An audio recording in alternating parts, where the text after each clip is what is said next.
Welcome to Legends of Grayskull, the podcast that dives deep into the mythology of Masters of the Universe, with your hosts Matthew Dooch and Sean Scavana. News, reviews, remasterings and more are just ahead on Legends of Grayskull.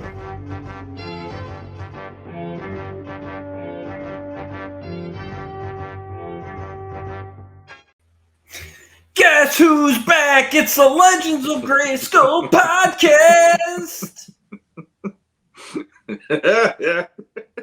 Alright, you guys may not be ready for that, but your kids are going to love it. Your kids are going to love it.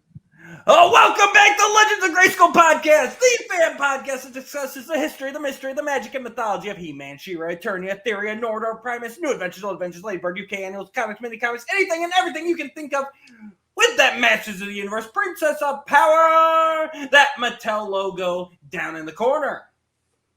I'm Matthew Dooch, back again with Sean Scavarna for the 100th time. That's right, folks. It is episode 100 here at Legends of Grayskull. Sean, how are we doing on this 100th episode? I don't have enough fingers or toes to count this. This is insane. Insanity. Cats and dogs living together. Mass hysteria. Yes. I've seen shit that would turn you white. Anyway. I think I just saw Skelly Vader running shirtless down the street. It's weird. Today is one of those days I knew we were recording, and for some reason it really did have this it's kind of a special day. We're legit doing this finally after all the build-up and all of the side streets we've taken to get here and all that. And here we are finally, 100. Technically not 100. We're over that, but it's episode 100. Dang it! Don't you mess with my numbering system. This is episode 100. There has been nothing. It's 99, 100. I actually said on Toy Frenzy the other week, every episode after 100 is just going to be not 100 from now on, because that's all we kept doing leading up to 100. It's not 100, but here's a new episode. So yeah, well, we needed time. We needed, it's tough, today we're going to take a little bit of a look back on the road thus far. Before we dive into that, though, I do want to get a little bit of housekeeping out of the way first. I'm sure our fans will want to know, before I even go there, let's talk the Legends verse, because we haven't talked about it since it formed. We have not had an episode, because we only did 99, and now we have 100. So there was that huge gap of time in there. Sure. With no episodes, because there's been no episodes. Absolutely. 99. There have been none. None. You're right. Right. You're absolutely right. So, Sean, what is the Legends verse? Well, the Legends verse is an amalgamation between us on Legends of Grayskull and Jesse Arnold and Curtis Ackerman. They do the Just Shelve It YouTube show every Sunday night. And we reached out to them and said, hey, how about doing crossovers where, Jesse's been on the show already, and he's also been doing the Off-World episodes with us. When we had those Off-Worlds, we rebranded it. And we also have new Off-World, Let's Go Off-World channel on YouTube. And the four of us team up, and we have those episodes, as well as Legends of Grayskull having our episodes, and as well as Just Shelve It having their episodes. It's crazy. It's like one big happy family under one umbrella. And it all culminates over in the Legendati Facebook page. And that's one of the biggest things, is we kind of made this. Legendati started off as the supporters of Legends of Grayskull, and it's kind of turned into a place where you can now discuss all of the family of shows. So it's basically anything Sean, I, Jesse, and Curtis are solely a part of, because Sean still kind of steps out for a night on the town once in a while. But yeah, it's us getting together. So if you haven't yet, make sure you go over and join the Legendati page over on Facebook. We just crossed 100 members. We're 103 right now. This is where you're going to get the most scoop. This is where you could have left questions for this episode. I do need to shut that down. I'll give it till we actually get there. But yeah, you feel free to share. This is a private group. Will White's been sharing in there. It's a great. I haven't seen that one yet. That's funny. It's for like our audio listeners, sharing, and then we get that. That's Van Johnson. I don't know who that guy is, but I like him. He's hilarious. He posts a picture of Skeletor eating a human finger, and it says, "Remember when the apocalypse starts and we all turn to cannibalism? Vegans are the closest thing to free-range, antibiotic-free, grass-fed meat." I remember. I gotta give him a laugh. It was Jesse, I think, that did the whole "What have I done" when he got him to join the group, and yes. I think ever since then Jesse's been regretting the fact that he's done it. But Van is actually throwing some really funny things up there, depending on your brand of humor. So indeed. I personally do laugh every time he posts. So yeah. Oh, 100%. So yeah, go ahead, join Legendati. That's the place to be if you like any or all of the shows. And yeah, check it out. We will be going to promote Offworld here. So Offworld is a live show only. So if you're one of our audio listeners, right now there's no plans to make Offworld to release it an audio version. So you'll have to check out YouTube. You'll have to check out the replay. We do go live every other Friday officially. Now, there have been some off weeks where whoever's available still goes live. So make sure you're subscribed to Offworld. You turn on the notifications because you never know. Just because we're not doing an official episode, there's still a potential for some of the cast to go live on the off weeks. So yeah, I think for off weeks, there's a pretty good chance it'll be at least Curtis and me duking it out every other Friday night while we have the whole team together for the numbered episode on the opposite weekend, or opposite Fridays, I should say. So yeah. Yep. So we just had one last Friday. So our next episode is May 12th. Mm-hmm. So be ready for that. Then on to the news.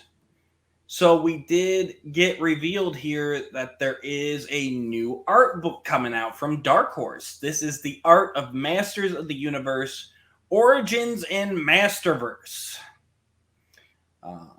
This is available right now for pre-order from Amazon's got the best price I've seen for the deluxe edition, which comes with a special slipcover and 2 art prints by Nate Barch. And it's on sale right now at Amazon for $66. MSRP is $99.99. So I don't think I've seen the price point on the regular book. I should probably have looked that up. Sean, what do you think about this? I think it's freaking cool. Even though you and I have not been you've been more Masterverse than I have, and neither of us are really Origins centric or whatever. But one thing you and I can't deny is the artwork on the packaging for either of those lines is really eye-catching, beautifully done, and it's really cool that they have people who are fans of the line doing the art. So it does feel like it's still got that, like fan appeal because they grew up with the way that they remember it being, and they're still providing that even in the new lines right now. And if I was Nate Barch and I saw that cover, I'd be like, I win. Yeah, I mean, that's so freaking cool. So right off that cover there, you've got Nate Barch, you've got Axel Jimenez, you've got Eamon O'Donoghue. So, I mean, some powerhouse names in the community and some great artwork just based off the cover. I did find the regular release. The regular release is on sale right now from Amazon for $29.99. with a list price of $49.99. And the nice thing about Amazon too is once you've locked in your price, it can't go up, but it can go down. So if they come out next week and drop it to $19.99, you'll get it for $19.99. But if it goes back up to $49.99, you'll still be locked in at the $29.99. So they have a nice pre-order guarantee there. So you can jump on it early and not worry about missing a better deal. Cool. Let me read the official blurb here. This beautifully designed volume gives a deep dive into the lore and world of the Mattel hit figure lines, Masters of the Universe, Origins, and Masterverse. Explore each figure's background as well as detailed and wonderfully laid out artwork from the products themselves. Also, the tome will feature new insights from the creators of the figures. Written by Alex Irvin, who wrote the comic book story of baseball and Marvel Phase 1 through 3. And this has a release date of December 5th, 2023. I'm excited. It's some good artwork. And of course, you know me, I'm more excited about the idea that we get to kind of figure out the design process and talk to some of the guys who work behind the scenes. Don't get me wrong, art's great. Love all those guys. But yeah, being able to find out like how they come up with these figures.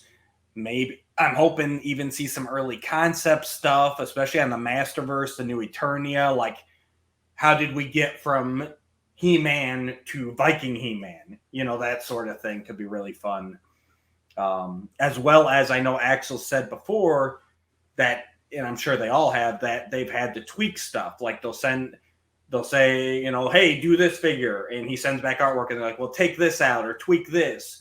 So it could be a fun thing to see kind of some of the stuff that he's had to change possibly.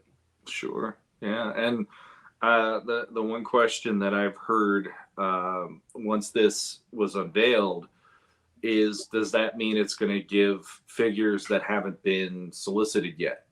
Here's their packaging or whatever, almost like what the art book for the CGI show did, where it gave us a glimpse of things to come. Yeah. I don't have any answers to that. I don't think Matt does either. So we're not going to say yes or no. But it is. I'd say it's possible, and I think it is quite interesting with how much they just unveiled recently. I mean, that stuff I'm pretty sure has to at least be alluded to it somewhere, depending on what their print date was. But maybe there is other things going into this that we might not even know about so far. So who knows? Buy it, see what happens. I would say it's definitely a lock that like that whole wave of stuff that has been announced is in here, especially since it's not coming out till December. Like you should have Snake Mountain in there, you know, all the Buzz Off and Whiplash, New Eternia, like all that stuff. I think Talon Fighter, like all that stuff. I would think is a lock to be in this book. Who knows? And they've got the next year planned out. They've got to have at least 2024 kind of planned out and working on it now. So yeah, there's definitely a good, at least a hint of it. Mm-hmm. Unless the line dies. I couldn't resist. The line is fine. We have a ton of product coming out. It is going to retail. We are good. It's amazing Matt wants me to be on this show sometimes. I couldn't resist, but no, I don't agree either. The line should be fine with how much they've unveiled recently. But man, you hear that all the damn time. Simple as that. So. All right, next up, this is actually thanks to Jason Torrance on the YouTube comment section. He made me realize that we never talked about He Skeletor, that the Mattel Creations exclusive figure. Pre-order's already done. It's already shipped. It was one of the made-to-order ones, or not made-to-order. Sorry. It was in stock. They sold them. They're shipped already. But yeah, apparently we just kind of missed this since we took such a big break between episode 99 and didn't have any episodes until now, episode 100. Absolutely none. Yeah. I'll give my thoughts real quick here, Sean, and then I'll let you go. So this here is the He Skeletor that Mattel released. So it's literally the Origins He-Man with the vintage inspired head, painted blue with black hair, purple harness with gold accents. Literally just the same figure. And it's supposed to be I also have a problem with that name, He Skeletor, because the whole point of the multiverse comic that this came from is the fact that Keldor was worried about becoming a Skeletor and he never did. Instead, he became a He-Man. Like, that was the whole... it got off the rails. That comic got off the rails, but the only thing that kind of went through is Keldor's trying to avoid his destiny, and he did, and then Mattel goes ahead and calls him He Skeletor, which makes no sense because he's the only Keldor in the multiverse not to become Skeletor. But here's my other thing. And so here is this figure that they released. Here is Keldor as He-Man in the multiverse comic. Not the same thing. This was, let me go back again. Ready? Blatant repaint of He-Man. Keldor as He-Man. Subtle differences. The color scheme's pretty much there. They didn't even bother to paint the white in the hair. I think that's what bothers me the most. So Keldor as He-Man has that long flowing black hair with the white streaks in it. And they couldn't, and they even put it in the art on the card back that he's got the white streaks, but they couldn't bother to put it on the paint on the figure. Like literally all they had to do was sculpt a new head for this guy and give him a new harness with the crossbones on it. And they didn't. And so it's such a lazy cash grab attempt, even for Masters. Go ahead, Sean. For me, it's like, all right. Honestly, it's still part of a story that I didn't enjoy to begin with, so it's not one that really grabs me in any way, shape, or form. But I definitely agree that all the details that make the He Skeletor in the book are missing, other than, okay, we got the He-Man chest plate in new colors, but the chest plate's wrong. And like Matt was saying, the streaks in the hair also they're part of what set him apart from Keldor or He-Man or whatever too. And yeah, it's like, if I was collecting Origins, this would be one where I'd be barely interested in picking it up personally, because it really does feel like it's again, I've said it before about Origins, I'll say it again on here. Every time I think Origins has something that works, it feels like they're one or two steps away from getting it completely the way it should be versus this. So yeah, it's for anybody who wanted it and they got it. I know on Toy Frenzy, Skelevator got one, and he was saying there's things about it that he enjoys, even though it isn't legit the way it looked in the comics. But for me personally, it's like it's not the proper version. It's almost like Filmation versus vintage toys to me. It's like Filmation didn't have all the details, and when you got your He-Man, then you had all the squares going up the harness, and you had all the extra accessories. And it's like, this is kind of the same thing, where it's like the comic gave you one version, this is giving you a different one. It's almost like the reverse of how it was when we were kids, and how they simplified the design or they changed the designs. Yep. Do better, Mattel. But thank you, Jason, for bringing up that question. We appreciate you. We haven't heard from him for a while. It's kind of nice that he chimed in, because I was like, yeah, I wonder what Jason's up to. So yeah, I do want to give a shout out to some guys, because I can go through times being terrible at responding to comments on the YouTube. So yeah, Jason Torrens, Uncosplay, he commented back on our issue 2 Masterverse. He said that he really dug Jitsu in that Masterverse story. I'm paraphrasing here because we have a few to get through, but he said the story that Jitsu echoing the story that many immigrants face hit him right in the heart, as he is an Asian fan, and he's glad to see characters like him and Ninja get fleshed out as more than scary kung fu ninja Asian guy. So Yeah. Thank you, sir. Angelus Zuko said the stories would have been better if they lasted a little longer. That I agree. You said that too. Yeah.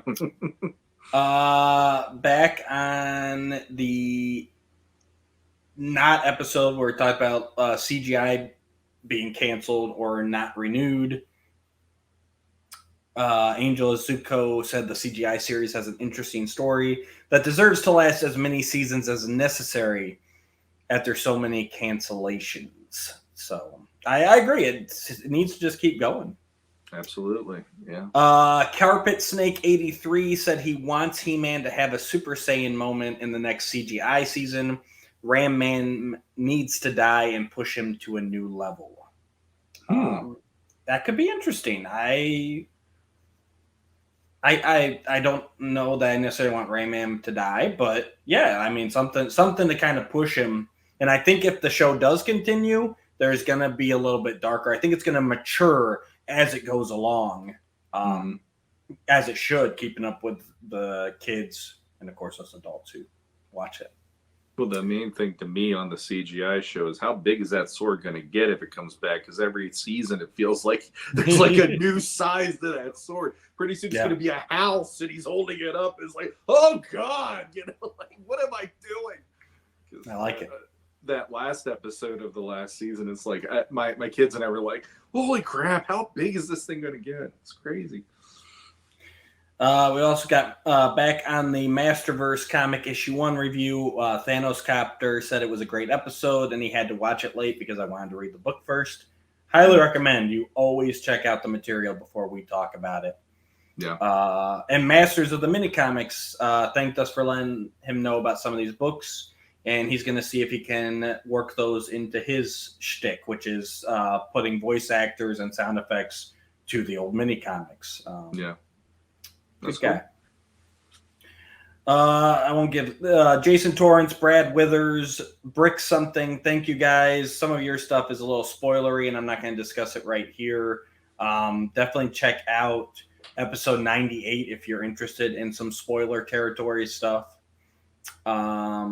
J-Max, Anru, Put Your Guns On. Thanks all you guys for chiming in. I know I don't always do my best at following through with comments.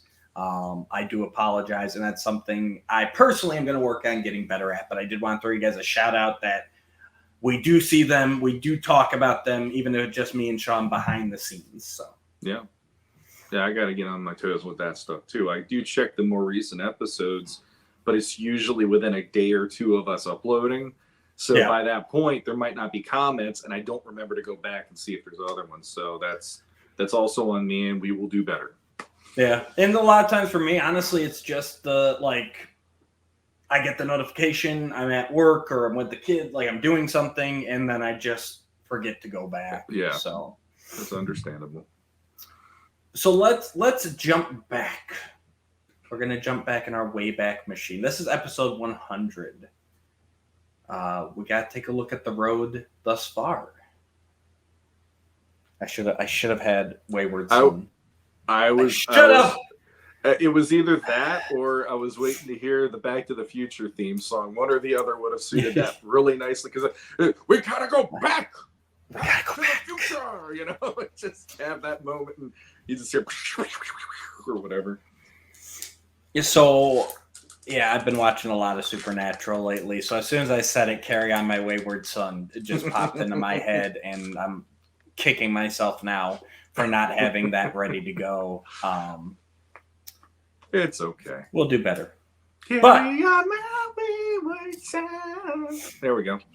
Sammy. I just slammed my foot in the door and I'm Sammy. Find Dad. So the first episode of Legends of Grayskull was uploaded to YouTube on January 9th, 2020.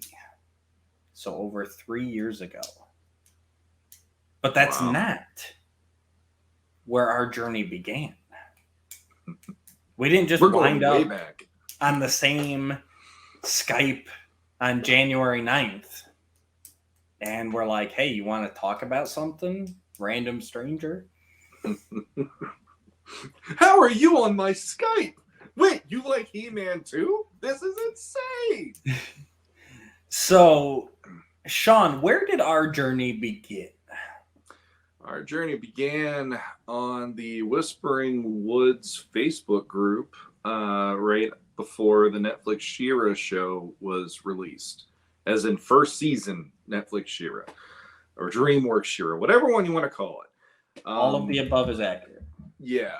And I reached out to the moderators on that group because, this was the first in how long since 2000X. So, going on about 20 years, close to 20 years, that they had anything new come out, even associated to He-Man. So I'm like, hey, can I do a contest? I'll do a image of She-Ra on Swift Wind, make it look, as best as I can, pretty much right up there. Yes. And it could be like a offering or a contest, and it's in honor of the new show, since hey, this is really cool that they're even acknowledging that She-Ra or He-Man is a thing still. And so they agreed, set up the contest.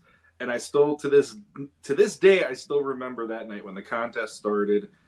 They said, everybody who wants to enter, comment on this post with "for the honor of Grayskull." And I watched that night, and I'm like, oh, there might be 20 people. That'd be cool. I'm going for. I'm like, even 5 people would be cool if they entered the contest. I checked my notifications that night, and there were many people, and my screen was just "for the honor of Grayskull" the whole way down it. And I remember just thinking, this is insane. Like, I actually got a little misty-eyed going, wow, this is great. And it just so happened the winner of that contest, who said "for the honor of Grayskull," was the Dooch right here. And if I remember correctly, I think it was even an elimination. I thought it was more. Maybe it was. Was it one to win? I could have sworn it was a you drop off, last man standing, but I could be mistaken. It could have been a wheel. I don't remember that part of it because I wasn't entered into it. But I think it might have been whoever wanted to be in the contest. You had to say "for the honor of Grayskull." Yeah. They entered you on a wheel because at that time wheels were the big thing with all these groups, and whoever won on the wheel is the person that got the piece of art, and it just happened that you were the one that won. And what's interesting is, I remember that pretty much the same. I always thought that after that, that's what you and me started talking. Mm-hmm. However, that must have been a situation where I must have just given my details, address to a moderator, and they sent it to you. Because I actually went back. Oh, geez. On Facebook Messenger. And I went all the way back to the beginning. Sean's laughing because he knows how long of a journey that was. That's like 10 seasons of Smallville worth of a journey to get to the beginning of our messages, because we message each other, if not daily, every other day, one way or the other. We'll have something to tell each other. So it's been a while. The first time we connected on Messenger, and I'm not going to be able to read it from here. I'm going to pull up my phone. Me neither. A small screen. Was February 19th, 2019. Okay. I reached out. Hey, I know I'm getting way ahead of your reviews, but wanted to make sure you knew about the episode 40 comic that was made for the DVD release. Mike Young Productions had the script done for the next season opener, and it was never produced. Written by Dean Stefan. Have you read it? That's and right. I included an image of the captured mini comic that was done for the DVD release of season 3. Yeah. That was Sean at the time on the Lucky Legends Facebook group. Yep. Was doing episode by episode reviews of all of the Mike Young production series, beginning to end. Mm-hmm. That was a chore. That was definitely a chore. Especially by myself. There was no one to bounce things back and forth with. It was just, hey, run with it, see what happens. So he replied back that he knew of it but hadn't read it. He does have the DVD set, so if it's on there, he can read it. And I also shared that it was on He-Man.org, which is now a dead link, unfortunately. Maybe it'll be back someday. So yeah, basically, so when we really connected with Sean doing the reviews and me being the nerdy fact geek that I am, popping in all the time, annoying him with actually, and hey, they meant to do this, or hey, this was supposed to be that.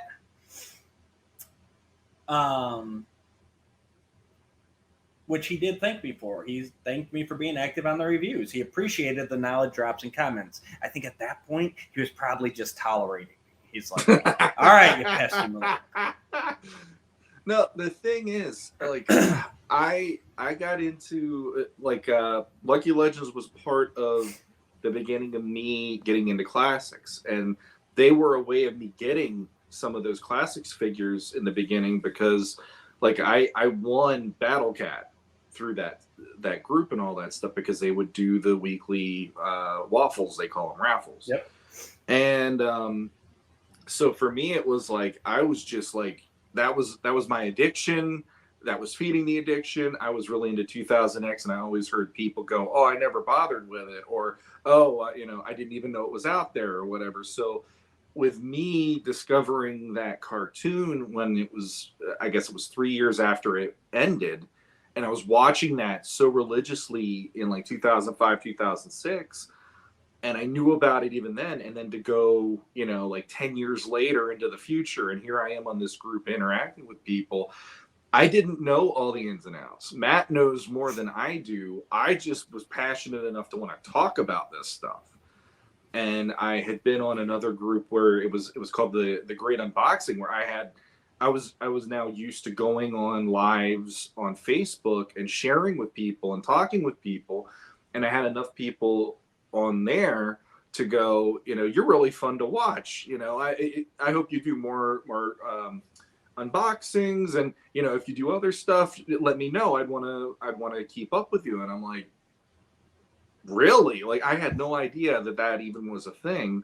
So for me to go into Lucky Legends and do what I was starting to get my legs a little bit more about what I wanted to do, and with Matt coming in and doing this, I never looked at it as annoying. I actually was slightly like, shit, here's somebody that knows the stuff, and I'm Johnny come lately just showing up going, I like things. Here, I want to tell you about this. And then I don't know any of the trivia behind the scenes. And Matt's like feeding that. And I'm like, well, shit, like I'm better with him than I am by myself because obviously he can back up the knowledge part. And I'm Mr. Passionate going, I like this, and being that guy. So it helped. So yeah, it helped immensely. So on that, so then on April 9th of 2019, my birthday, by the way, I had messaged him after, and we talked between there, but I messaged him, Sean, we've got to get the schedule worked out. I'm jonesing to discuss some Chakotay. Plus, you've announced it, so we're official now. Mm-hmm. So what this led up to is, this was right around the time that Larry DiTilio passed away, and we had talked about doing a review of House of Chakotay because we had both kind of talked about how it's one of our favorite episodes. That's right, yeah. And then we discussed it, and we did end up doing that. And in true Legends of Grayskull fashion, there was even a bit of issues the night that we went live. Excuse me, because back then Facebook had just introduced an option for dual lives where you could broadcast and you could invite someone to join you. Mm-hmm. Well, I was trying to be professional, and like I had my computer set up, with webcam and everything else, and we went to go, and Sean couldn't invite me in, and we found out that for the Dual Live, it was only supported off the phone. Yeah. So then I had to switch to my phone, and at that time I had no setup. So I'm sitting there on my couch holding my phone the entire night to do this thing, unprepared. So, and that led to our first team up. And here's a quick shot.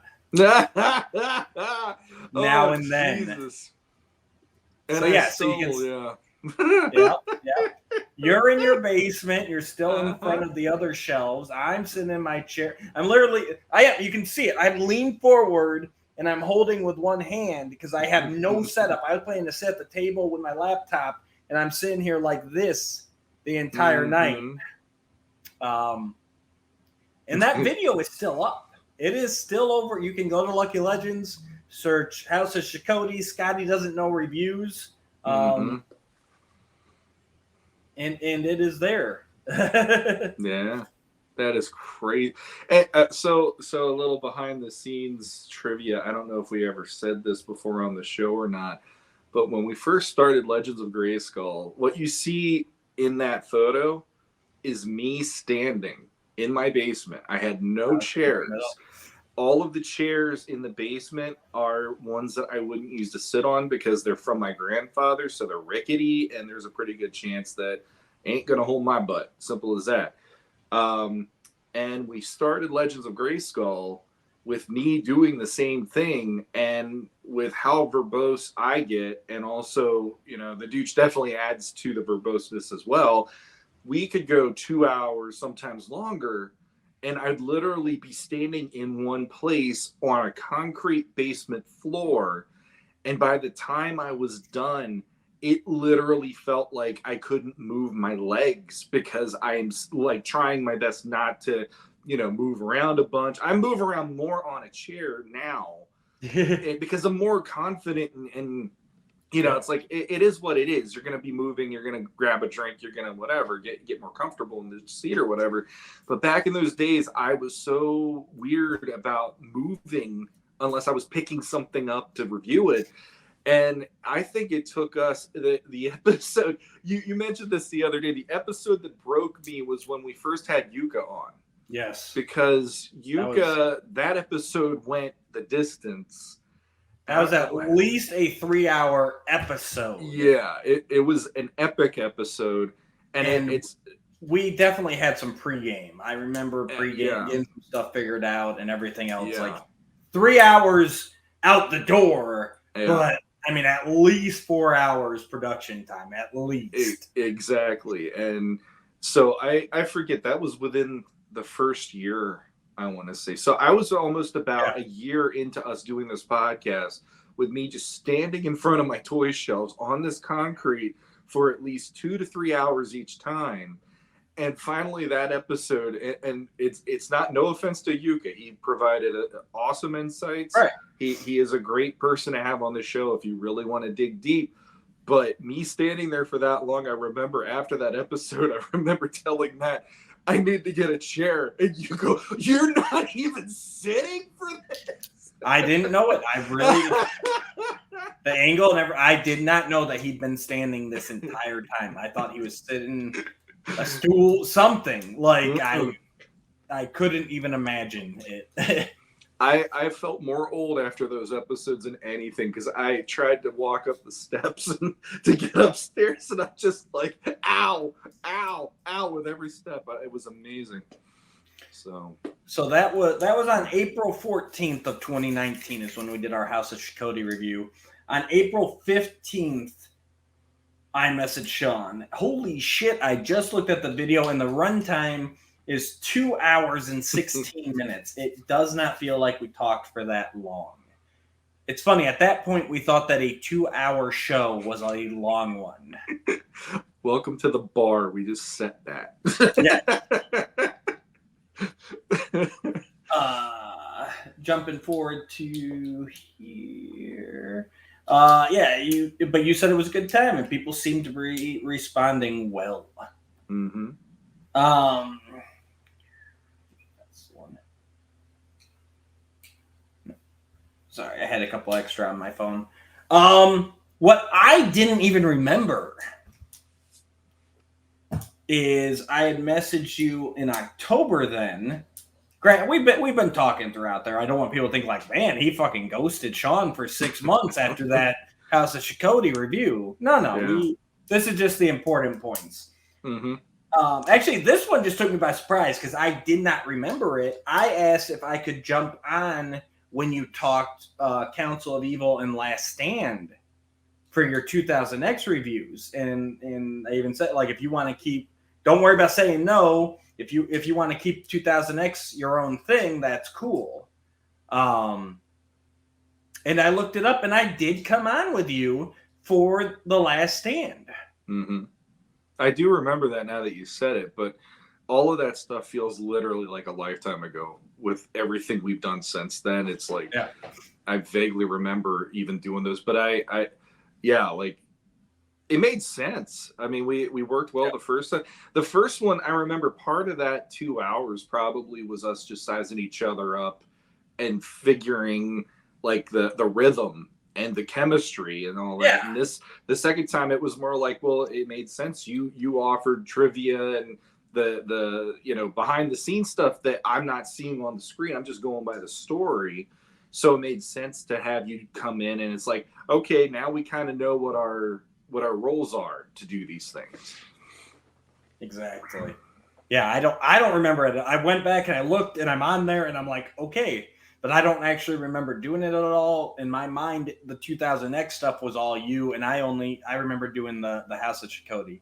That's not saying it was a bad time, but like we'd done so much at that point. Yeah. Or at this point. And I also talked about, that's when you joined Council of the First Ones. I checked you out. That's the only reason I ever listened to that was when you were on it. No offense to any of the other people, just it wasn't on my radar. That was a hard one to find half the time too. So I don't blame anybody if you didn't know about that one. That changed hands a couple different times because of different ways it worked out. So yeah, that one I was happy to be on it, but it's like it really coalesced with us doing this show for me to do podcasting. So. And also at that point, you asked me to remind you on how to pronounce my last name. So it begins. It still hadn't gotten there. And now poor Jay is the one that I'm like, how the hell do you say your name again? I get it wrong every time, no matter what I do. So yeah, it's like now I figured you out, and then it had to go to somebody else. It's like the monkey's paw thing or whatever, It's like, or maybe not monkey's paw, maybe it's something else. I don't know. It just keeps going. There's somebody else now that I got to figure out the secrets of. Exactly. And so after we did Last Stand, we apparently hit a time limit on that one because Facebook ended up kicking me out, and you had to finish that one on your own. That I remembered after I saw this message. I'm like, I do remember that, like getting booted out and not being able to get back in. And you having to it was the first time one of us had to finish a show without the other, which would happen again. And we did say that we needed, this was our first discussion about limiting ourselves. Already, our second team up, and we're talking about, we should probably try and set a time limit, because otherwise we will just talk all day. And that's worked out for us sometimes. And this whole thing coalesced on October 15th, 2019. Sean threw out the throwaway line, the way we are, we could do our own podcast at this point. LOL. And I'm sure there's people out there going, no, you can't. We're like, 100 episodes later. Yeah, we can. But we did it anyways. And that's what started it. The rest of the messages there are us already talking about what we wanted to do, how we wanted to be different. So October 15th, 2019 is kind of the birth of this podcast. even though it would take us until January to actually release an episode. Mm-hmm. Yeah. So, and and now here we are 3 years after our premiere date, 3+ years after, 100 episodes in, and we're rolling. Mm-hmm. So let's do a quick by the numbers. I know I'm boring, Sean, but I like my dive backs. I like my numbers. I like my statistics. So our first episode was on January 9th, 2020. In the 100 episodes. Now, granted, remember, some episodes we don't actually necessarily review something. So just going by reviews, in 100 episodes, these numbers are not going to add up to 100, was my point there. We have reviewed 14 episodes of Filmation, 6 episodes of Mike Young Productions, 3 vintage comic books, 2 mini comics, 3 books, whether they be kid stuff or golden. We've had 3 episodes dedicated to CGI. We've had 11 reviewing Revelation. We've had 8 episodes reviewing modern comics, which I count as anything after we started the show, so from 2020 on. Yeah. We've done 1 UK magazine, 1 2000X MV Creations comic, 1 record. We've done the Power Tour, and we've done 1 episode on Eternity War era comics, and we've done 2 episodes on unpublished material, the Whitman origin, and then actually the 1 episode that Sean was not on, because he has only been on 99 episodes. I did 1 with Danielle Galerta when Sean was unavailable to go, and we did the unpublished. Well, that's not unpublished. I take that back. It was Brazilian only. I need to change that. So we've done 1 unpublished, and we've done 1 Brazilian comic. She had translated it. That's what it was. I don't know why in my mind when I was going through, I put that in under unpublished. It was just never. It was never released in English. So she translated everything. So not bad. So not bad. the one, like, when you start a podcast, and especially the kind of show that we try to do in the last year or 2, actually, we've been pulled off of that. We've been pulled off of those train tracks how many times, because new stuff is constantly being thrown at us lately, which when we started this, that was not the case, and we were excited to just deep dive into the old. Right. It makes you go like, well, we still got plenty to mine from. Like, there's no end in sight to the old stuff that we can go back to, and the vintage stuff we could go back to, but we still have the new stuff in front of us with Revolution, at least, and whatever comics might be coming out, and hopefully more CGI. So, yeah, that's the thing. Yeah. That's what, that was our plan. We were going to go through all the vintage material and everything. Yeah. So out of those categories, like, to me, the mix seems pretty accurate. Like, considering there's 130 episodes of Filmation, 39 of Mike Young, like, and obviously we had to cover the new stuff. Like you said, we've had a bunch of episodes that were just toy talk or just, trailer drops or, and you got to cover the new stuff coming out. Sure. So I think it's a pretty good mix there. But if you had to pick one of those categories that you're like, we need to focus on those, like, we need to get those numbers up, what do you think it would be? Either Golden Book or mini comics at this point. And that's something that I've been thinking about in the last few months, even, like, Golden Book in particular. Like, mini comics, I still want to go back to those, because those are definitely, like, very core to me loving the line when I was a kid. But the Golden Books were really fun because they're telling stories Filmation never did, and some of the, they're giving you a bigger breadth and width of what you could do with the line, telling some of those stories. And that for me is like, I remember we did the one with the mirrors, and we did the one about the clock. I can't remember the names for the life of me right now because I wasn't ready for that. But I think those were the two that we did. Time Trouble was the clock, and then Magic Mirrors. And there's still a ton from like we also did one of the really older ones too. We did the one where Stratos and He-Man went into Grayskull after Skeletor. That was one of the very first. Remastered the trap. Oh, we remastered the trap. All right, yeah. That's right. So, but that is one where I'm like, yeah, I would love to see that. Plus, when you do the intro, I shouldn't say when we do. When you do the intro, we bring up Lady Bird in the UK. And we barely ever got into those to the extent of anything else. We had plans to do a Lady Bird, but it got derailed, I guess. And actually, it's funny you bring it up because I'm sure we have listeners right now. The two people that have actually listened to every episode going, "You guys didn't review the Magic Mirrors." Well, we did. It is one of 3 lost episodes.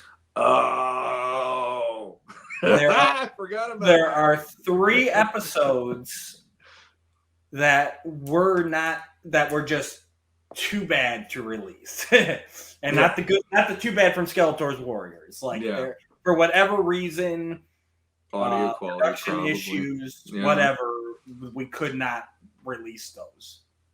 So, and I was going to ask Sean if he remembered what the 3 episodes were.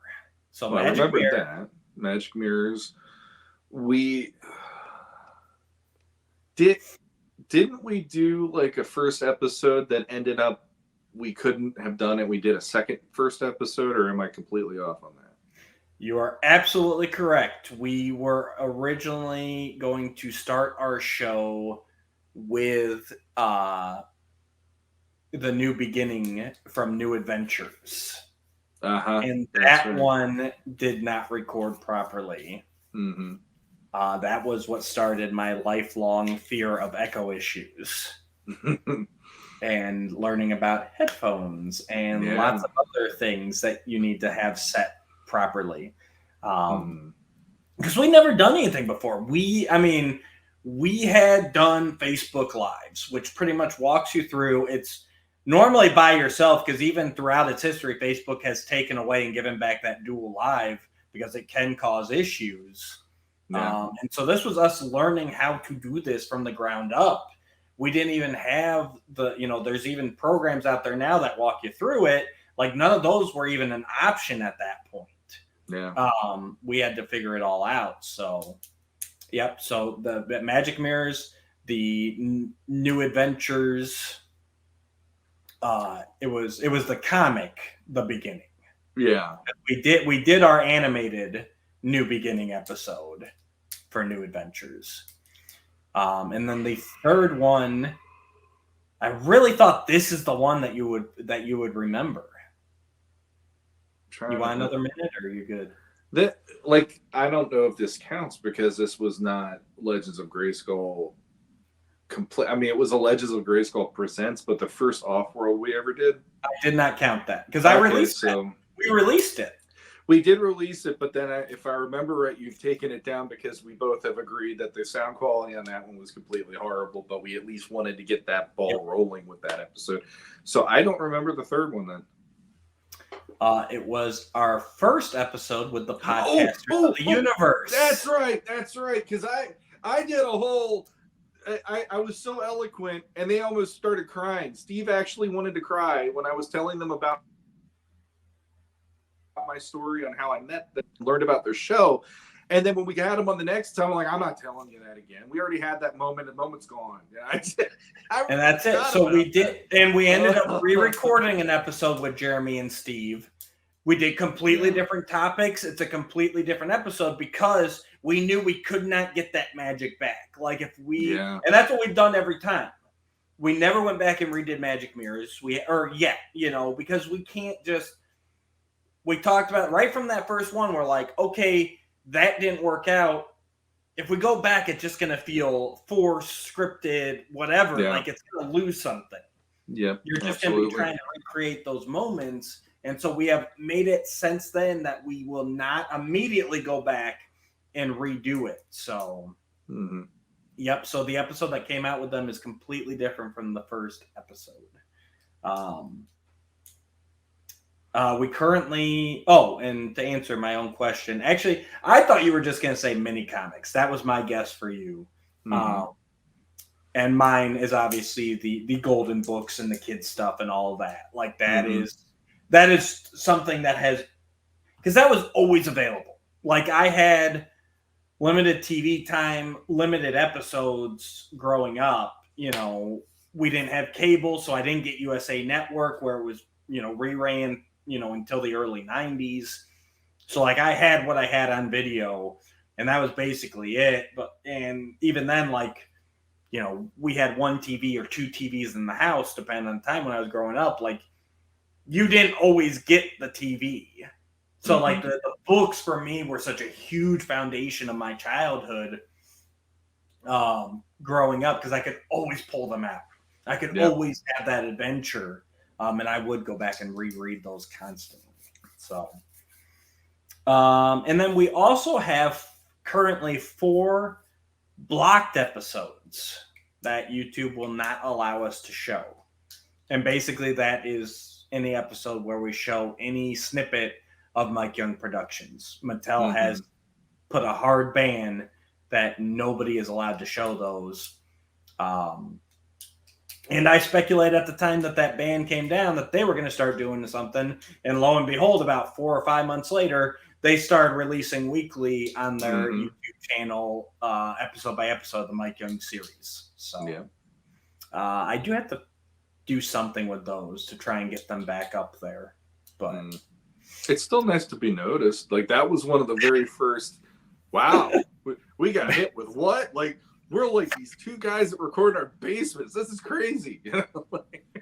Well, that's now Universal, who owns the Filmation library, they will throw copyright claims, but those don't affect visibility for us. So all of our Filmation clip shows have copyright claims, which is fine. It's their copyright. And that's all it's saying. So they're just saying, hey, you have our material in this episode. Great. Yep. Have at it. We make nothing off this show. We do it for the love of the brand and the joy of each other's company.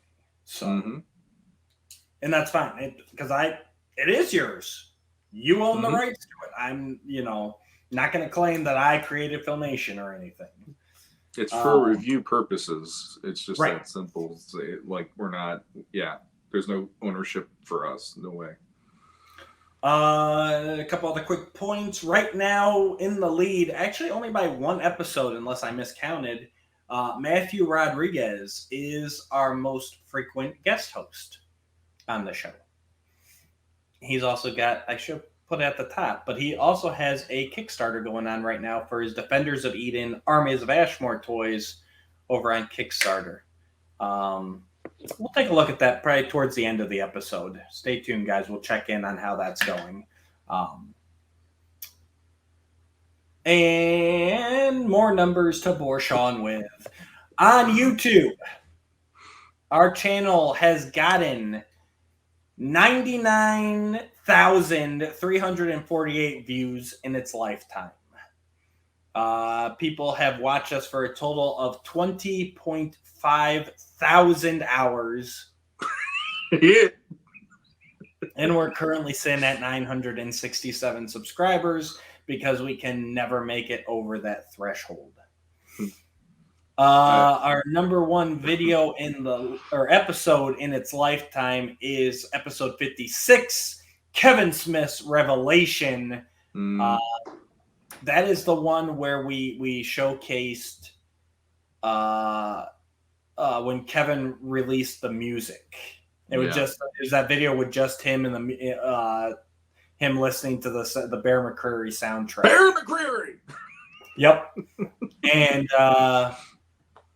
I still say that one's my beautiful cover photo that makes it look like Kevin is actually joining us. Yeah. Number 2 episode of all time is episode 86, Sean's Excellent Adventure, where you recap your intern for a day adventure. Very cool. Number 3 is episode 69, The Revelation prequel comic number 1.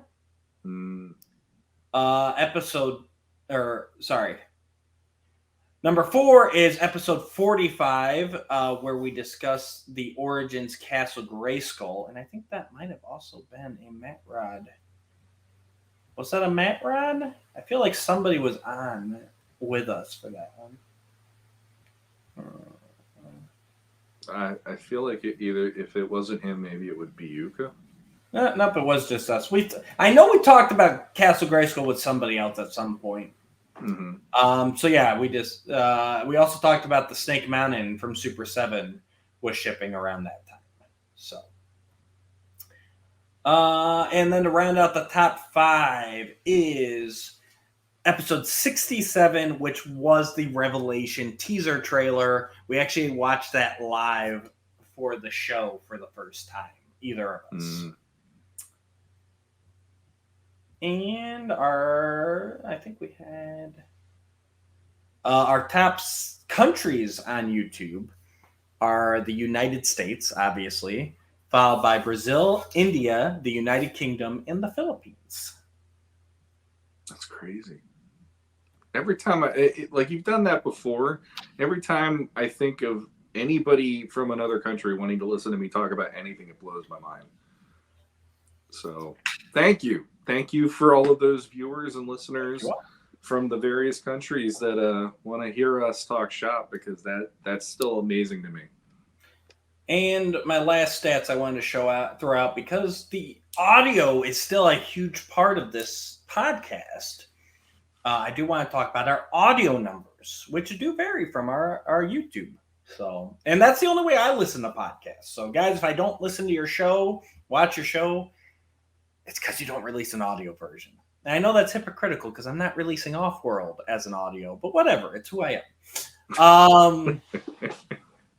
So, for the audio side, we have 14,000 all-time downloads. Our top countries are the United States, the United Kingdom, Canada, Germany, and Singapore. So, some different countries listen. So, I think there's some countries that don't have the YouTube, maybe, or, maybe we're blocked in certain countries on YouTube. I've heard of that happening before. Our top download sources. We've got I might have top 5. Let me scroll down.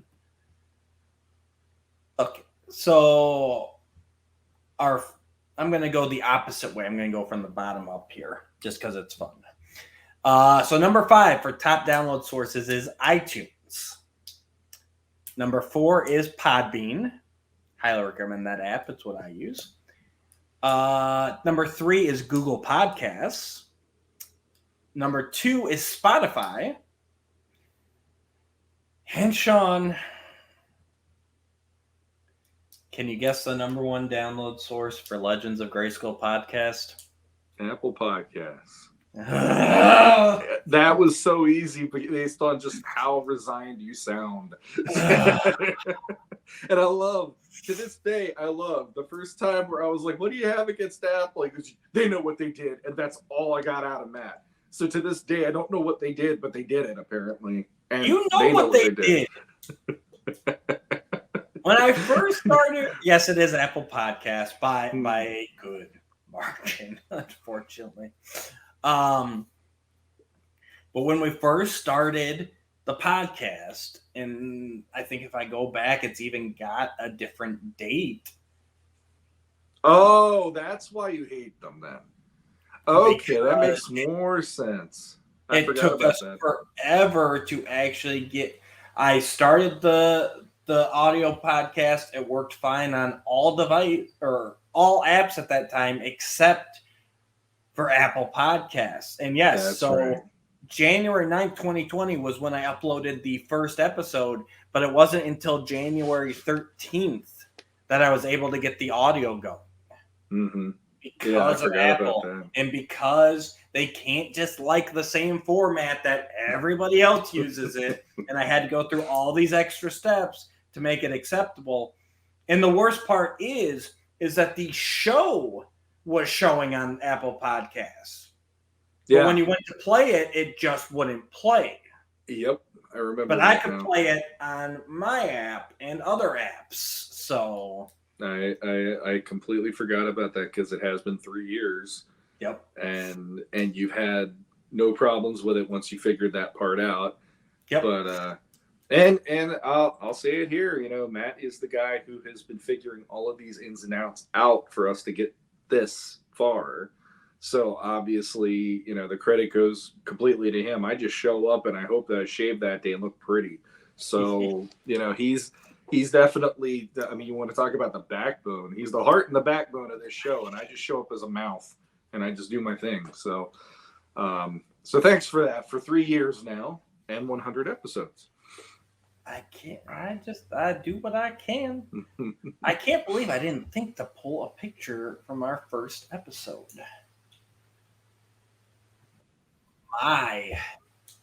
The look on my face getting slowly changed from excited to holy crap, my thighs are cramping, I need to sit down. I'd never felt that kind of pain in the front of my legs in my life until I did a 2-hour podcast down here like that. What the hell? So yeah. Look at that. I look skinnier. That's a good thing. I think part of that's our I hadn't gotten the formatting down right because that was back. I mean, you can see it where you had the literal Skype S in your corner. Like I was literally pulling the sources and like resizing them in the window. That's when I was still obsessed with doing full screen, even though obviously this setup is how you need to go with a background and some negative space in there. Yeah, you know. But this because I have not been that skinny. That hutch is not that skinny. So there's a little. I use the side instead of the corner. Yeah, no, I get it, but the format that we have now was not, like you said, it was not even available when we started this, at least to my knowledge. So in the last 3 years, it's been easier for people to do what we're doing. Back then, it was the Wild West. And we just made it work somehow. Eventually we switched to that where I had a background. We weren't quite full screen. You know, it was that learning process and learning how to set everything up. I like that I stuck your She-Ra over in the background there. Yeah. It wasn't framed yet. It wasn't on the wall because I used to do it in my living room at the old house or a dining room. Sorry. And God, that was my old laptop. And look at how bad that webcam was.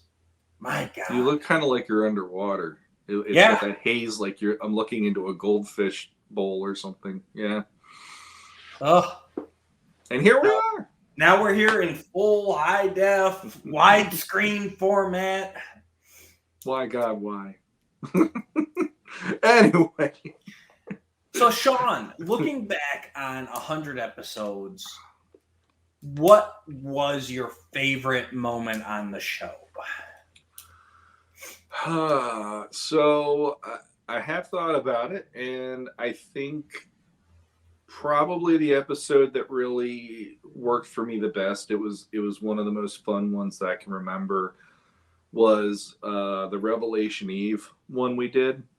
Because you didn't let me know what was going to happen exactly that night, and so we had like Skelevator showed up, and then Danielle Galerter showed up, and then at the very end, the guy that you completely threw a curveball with, me at least, by having him on, Jesse is the great, well, Jesse as well, yes, but the great Nate Barch came on, and I was like tongue-tied because here I was getting to finally meet Nate Barch, obviously not in real life yet, but here I was on the show getting to actually talk to him, and I'm just sitting there going, you completely surprised the crap out of me by having him on. I had no idea you reached out to him, so that was And the fact, the best part too was he didn't shut off his stuff right after the show ended. No. So we got to hang out with him for maybe 20 to 30 minutes afterwards. And he was even talking some stuff that he wasn't allowed to talk about just with us. And I'm like, oh my God, this is awesome. You know, so that one still has a really cool place in my heart because of how it was like a reunion episode, but also we brought in new people that we never even gotten to talk to yet. And it was really fun. Agreed. That was a great episode. I'll give honorable mention to any episode that has a guest host on it, just because that has been a great part of connecting with the community, talking to people that I never thought I'd have a chance to talk one-on-one with. Mm-hmm. For me, my favorite was, and I should have pulled up the episode number, but our Quest for the Sword review. Number one, because it's a favorite episode of mine from childhood. But that's the one where we've always kind of tried to find our review format. And that's the one where, we reviewed and I pulled clips from the show to intersperse in there. And just for me personally, how it wound up, I felt proud of it.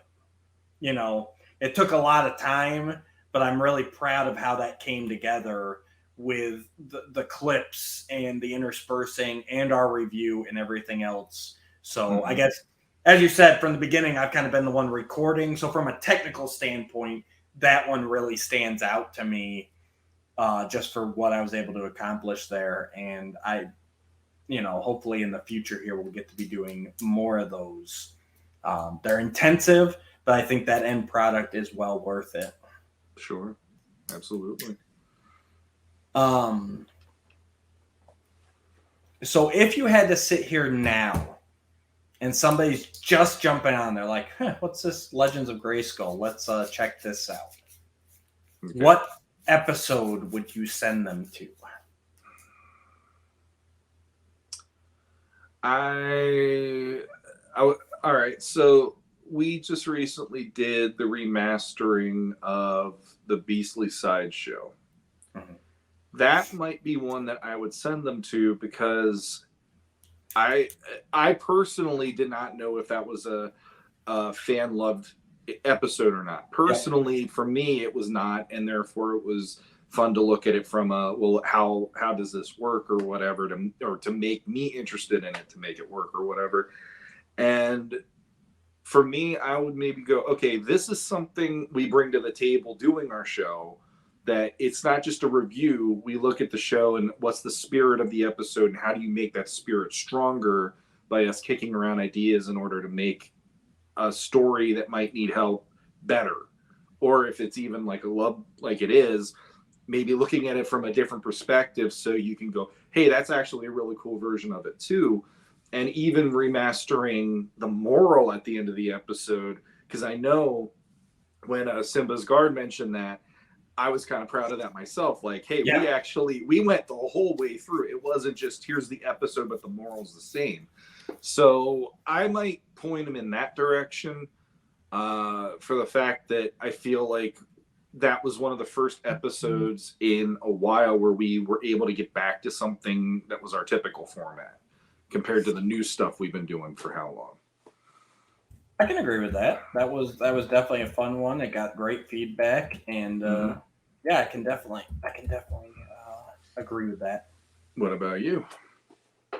I would have to point them to. My initial answer was the Whitman origin, and I'm gonna again honorable mention, but I did just bring that up last episode, so I felt I should do another one. But that's definitely, that Whitman origin is definitely a good one if you guys still haven't looked at that. But other than that, I want to say episode number 58, and that is a Matthew Rodriguez guest episode, and that is when we kind of remastered the 87 movie, when he tasked us with coming up with a B plot to flesh out the Eternia side of the movie. Because as we all know, the movie was going to take place more on Eternia, but budgets everything else. Yep. So yes, that was a fun one. That's another one I think between the three of us. It's funny that we both went remaster heavy episodes, and I think that's one of our strengths is that we can sit there and kind of snowball off each other these ideas and flesh them out, and it's a lot of fun. So that's my answer. Well, that's the funny thing is for you and me being who we are, even personally, if somebody grabbed my phone and went back through all of the messages that we do that just for fun, talking about randomly whatever. So the fact that that's now something that's a part of the show and it's something that is getting good feedback from people. We're not just coming and going, we can do it better. It's more, well, let's take a look at this and what works and what doesn't in that way. It's not like us, saying, hey, we can do better than the people that were hired at Filmation or Mike Young or whatever. But it is really fun to just throw stuff against the wall and make something out of it that might make you look at it from a different perspective and go, that's actually really cool. And that works in its own way, just like the original might have. Or if the original didn't, there you go. So absolutely agreed. Oh, it's definitely been a fun ride. Let's go over to the groups here because I did throw out. I did throw out a couple posts. So let's see what we got here.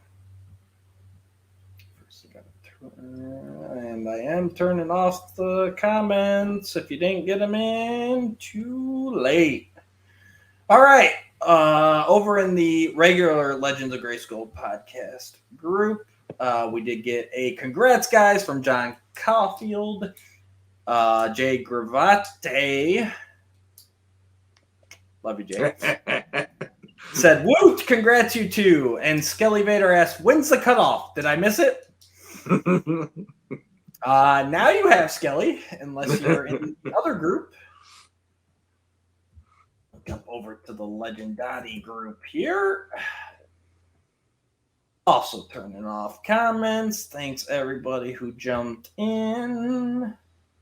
I saw one that is a definite question for us, so I screenshotted that one. But also, real quick, since you brought up John Caulfield, I just wanted to say Euro Legions podcast, check them out. It's Malcolm, it's Richard and John. They go on there every week, every Friday. There's usually a new episode out. They're up with that episode like 7 or 8 now, and it's a real fun listen. It's one of those smooth listens. I think Curtis said get a glass of scotch, kick it back in your man cave, and just listen to those European accents go crazy talking passionately about Mythic Legions. So, yeah, if you like Mythic Legions, they are definitely worth a listen. All right, starting off the post in the Legendati group, we do have Manny Gonzalez, longtime listener. Thank you, Manny. He says, thanks for the show. I hope that I get to watch more soon. The remastering I miss, as well as classic He-Man, She-Ra, and even 2000 series discussions.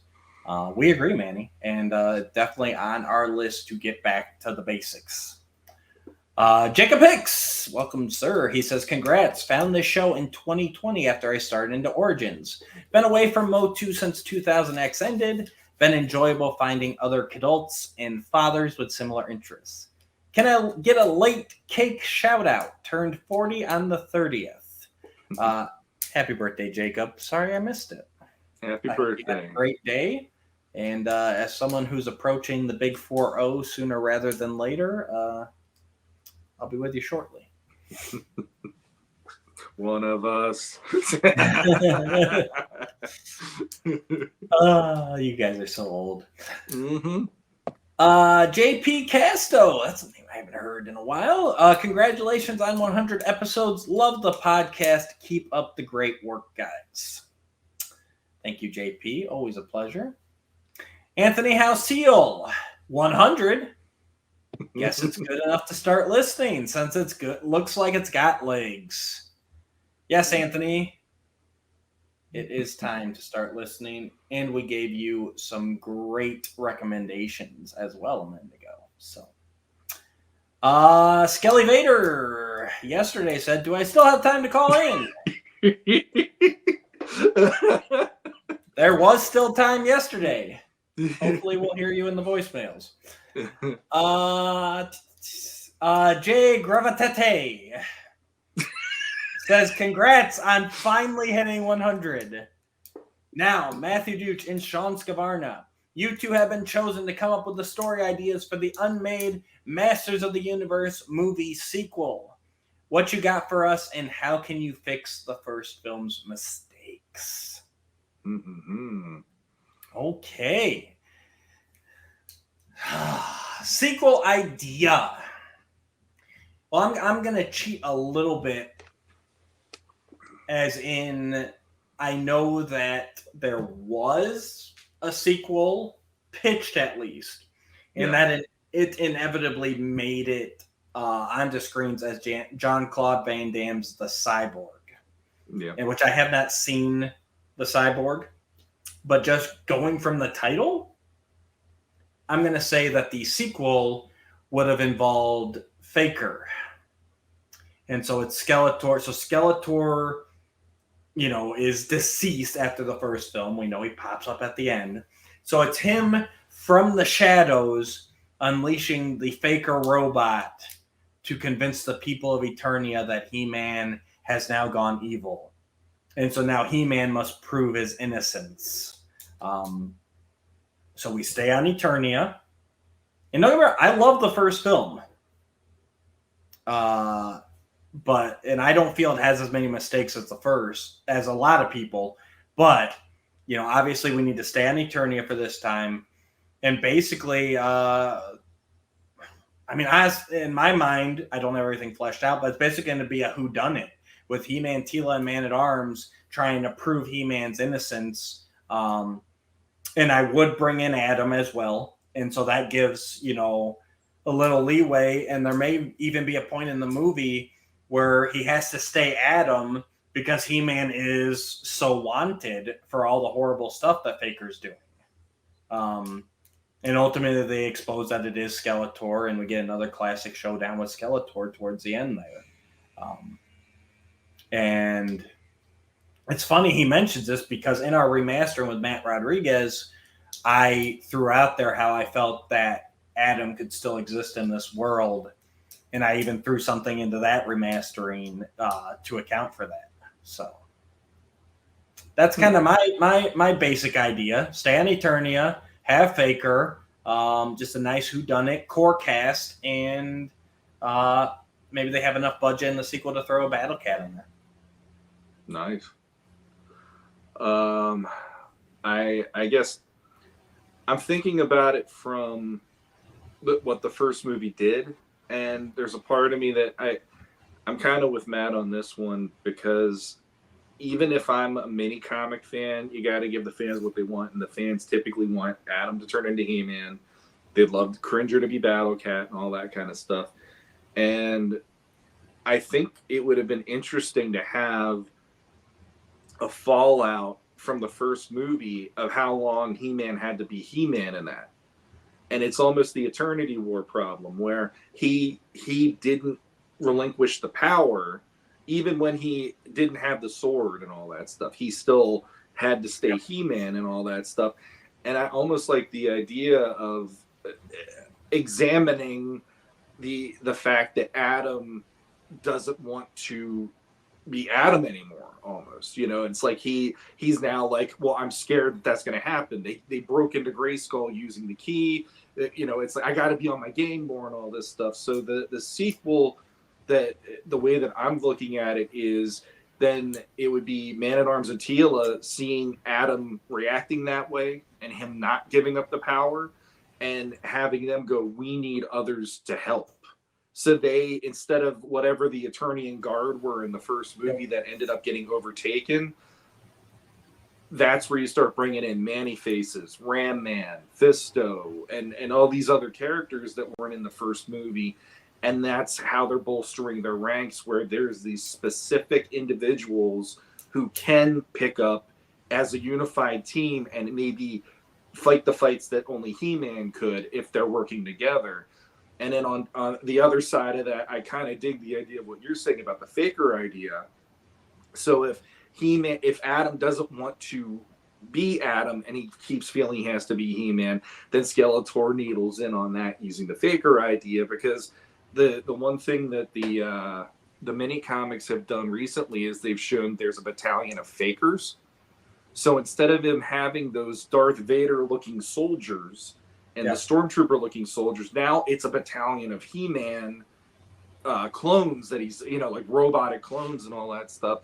And so that way it's needling into He-Man is wrong, He-Man is evil, he's gone nuts or whatever.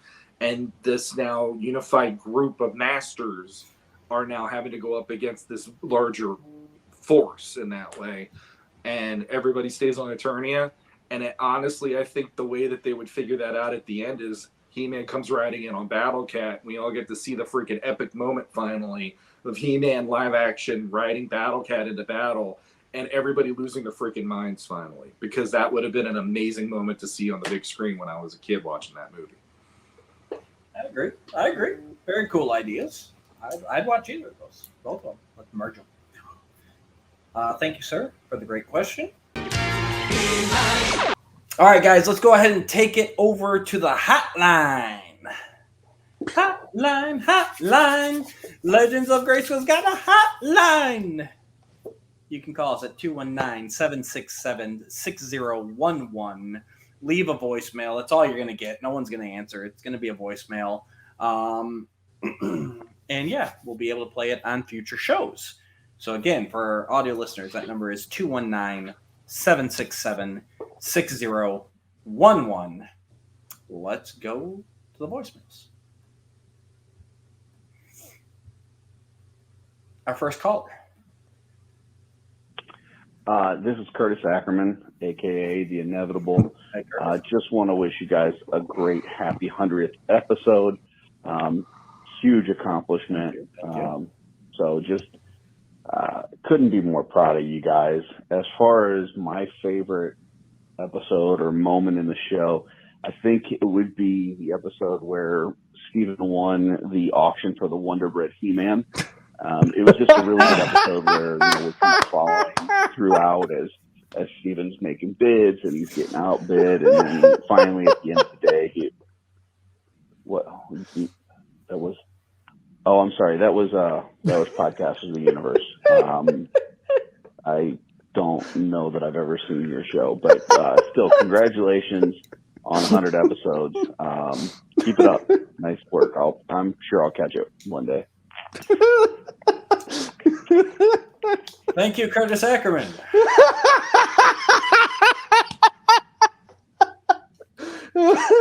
For absolutely nothing. What we come to expect from you? I was wondering going into that one, like, he's first. This ought to be interesting. Let's go to our next caller, and hopefully it's better. I know, it's embarrassing. I know. No, I thought it was the Podcast of the Universe. I forgot that was. Yeah, I never really watched that show, but I know. Curtis, check your pocket. I mean, they made it to 100. Somebody's listening. I don't know. It's not really a requirement. Somebody's listening. Okay. Hey, sorry, that was a butt dial. Curtis Ackerman again. Once again, just great job. So proud of you guys. All right, I'll talk to you later. There's tears in my eyes right now. Oh, Curtis. Oh, shit. Now that I have your phone number now. All right, next caller. Come on, there's got to be something better than Curtis. Hi, I'd like to order a large pizza, half pepperoni, half mushroom. Can I also get 2 cheesesteaks with onions and whiz, an order of mozzarella sticks, and a chicken finger platter? Thanks. No, sir, this is not a Pizza Hut. I can go for some pizza now. I'm getting kind of. Yeah, no kidding. I'll take a chicken finger platter. We can keep going. I think we need to at this point. We've already dipped our toe in this water. Let's do it. All right, next caller. You're on the air with Legends of Grayskull. Yes, Legends of Grayskull. Hello, Legends of Grayskull They know podcast. who they're calling. How are you today? Fine, and you? Congratulations on your 100 episodes of being a podcast. You will soon pass all of the episodes that the podcasters of the universe have made, and arguably yours are better. I hope you have a wonderful time with your show. Okay. Po2 sucks. Bye.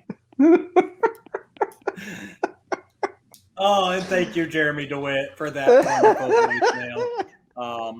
And I'll disagree. Po2 does not suck. No, it doesn't. I don't think you can even compare our two shows. They both have their own time and place. So Very we wish true. you guys all the success as well, and thank you for the voicemail. It was the best one so far. Yeah, they knew who they were calling at least. All right. Next up, let's see who it could be. Hey guys, it's Curtis again. Just wanted to call and say I've got to screen these. congratulations on 100. In all seriousness, love both of you guys. You're amazing dudes. Great content. Love the Motu vibe that you guys create. Very happy-go-lucky, but at the same time, you guys are not afraid to critique the brands that bring us the Motu. So appreciate that, and just keep doing what you're doing, and I'll see you on the off-world. Have a good one, guys. Thank you, Curtis. We That's appreciate you. That's as close to genuine as I've ever heard the man. It's amazing. Yep. But he still had to get a plug in for his show. Well, it's inevitable in that way. So, yeah. It is inevitable. And we've actually got a late one here. This one just came in. So let's see what happens here. It's probably Curtis. Hello, the Dooch and Mr. Sean Scavarna. Matt and Sean, this is Skelevator. If I'm pronouncing it the Dooch way, it's Skelevator. Just calling to say happy 100th episode. This has been a long time coming. Yes. Technically, you guys have already reached the 100th episode, you know, with all the 99.9999. It was 99 and then 100 episodes. But this is a big deal. I need to take a moment to let you guys know that in so many ways, you are the reasons why I am so involved in the Motu community and the Masters of the Universe community in such a way that all right, let me start over. I'm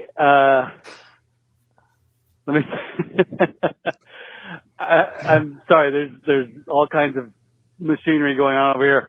I just want to say, listen, I wouldn't be involved in the community if I didn't see an example that you guys set.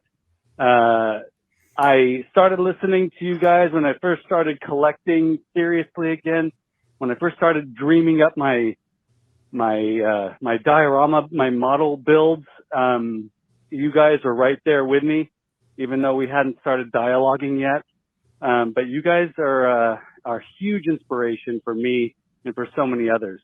Then I entered the community through Facebook and Instagram and all that stuff, and realized that there are a lot more of you guys out there. In fact, there are so many awesome people that resemble you guys, and in being so welcoming to other geeks like us. But listen, you guys are amazing. Toy Frenzy didn't mean to steal Sean. We're just borrowing him. Well, we kind of we just need him. You know what I mean? We, Skelevator loves you guys, loves the Legends of Grayskull podcast. Congratulations on the 100th episode. May there be many hundreds more, because not a morning goes by where I'm not checking my phone for a new episode. So love you guys. You're the best. And thank you for all the joy. All right. Congrats. Bye. Thank you, sir. Thank you for the kind words. And, Wow. we appreciate you. We love everything you're doing at Toy Frenzy. We know Sean steps out all the time. It's just in his nature. And no hard feelings there, because I know he's always going to be there whenever I call him. So, but he's, you could kind of say though, he brought it up. Like we are the parents to Toy Frenzy. We gave birth to that. I don't want to know who's the mom and who's the dad of this kid. But it is nice. Yeah, I mean, he said it to me personally, and just hearing it that way, yeah, it's like it's really cool that what we are doing inspired him to do what he's doing, and that's, I mean, like for us, I'd be lying if I didn't say, or if I did say that Podcasters of the Universe didn't have at least an influence on me going, I'd like to talk shop too, but we do our own thing. They do their thing and all that stuff. And Toy Frenzy is its own thing. But no, thank you so much for all those kind words after the laugh riot that was Curtis Ackerman taking so many calls on that one. I got a feeling the pizza's doing of Curtis as well. So I guess thank you all. Jeremy as well. Sorry, but Jeremy. Thank you, everyone who wrote in. It means a lot to us. Thank you all. And he brought up another point there, and it's something that I still struggle with, is the fact that we are a part of these people's lives without us even knowing. We did the numbers there. Granted, we get great feedback between here and the lives and the Legendati. But even that, just a small slice of our viewership. I mean, how many podcasts do I listen to that I have no interaction with, anything, but you're a part of their lives. And it's really cool getting out, getting to meet some of these people. I met Ron in California. I've met David Clark, J Mac. We just met at Mesquite Con. Obviously, Jeremy, Steve, Matt Rodriguez, all that. Like, just getting to know this community is amazing, and I'm glad that we're a small corner of it, and that we're contributing in our own way in a positive fashion. Absolutely. I couldn't have said it better, so I'm just going to leave it at that. Thank you. That was great. So, two things, bookkeeping, before we wrap episode 100, part 1, the look back. I don't think you ever finished your USPS tracking nightmare on it. Yeah. So basically, I left it off that it returned to sender, if I remember correctly. So yeah, it went all the way back within literally 12 hours. It was back up in Connecticut. And that's where we left it the last time. So I reached out. The person who sent it to me, he actually put it back in the mail again. And I was lucky enough to also get that package the same day I got my All-Stars 5 Plus package from the Horseman as well. So, and I actually got a big apology from the mail woman who delivered it that day, and she knew my story. I actually talked to her over a weekend when all this was going on. Okay. She apologized from the post office. She told me what she knew what happened, and she said, it was basically sitting in the post office for 10 days, and after 10 days, they return it to sender. And I'm like, how about the 11th day? You just give me a call. That would have been amazing instead of having all that crap happen. But Yeah, so it did show up, and I ended up with some cool pieces that I needed. Scapular for Mythic Legions. I ended up with one where he didn't have all the accessories. Now I have a whole complete scapular, which makes me really happy because he is one of the first wave figures, and he's a higher dollar figure at this point. So it all worked out in the end. Plus, I got the All Stars 5 deal, so I can't complain. So happy ending there. And then what's the second one? I like how he what can we're doing. say that's a happy ending there all succinctly now. But if you were talking to him throughout that 2-3 week period, it was far from happy ending.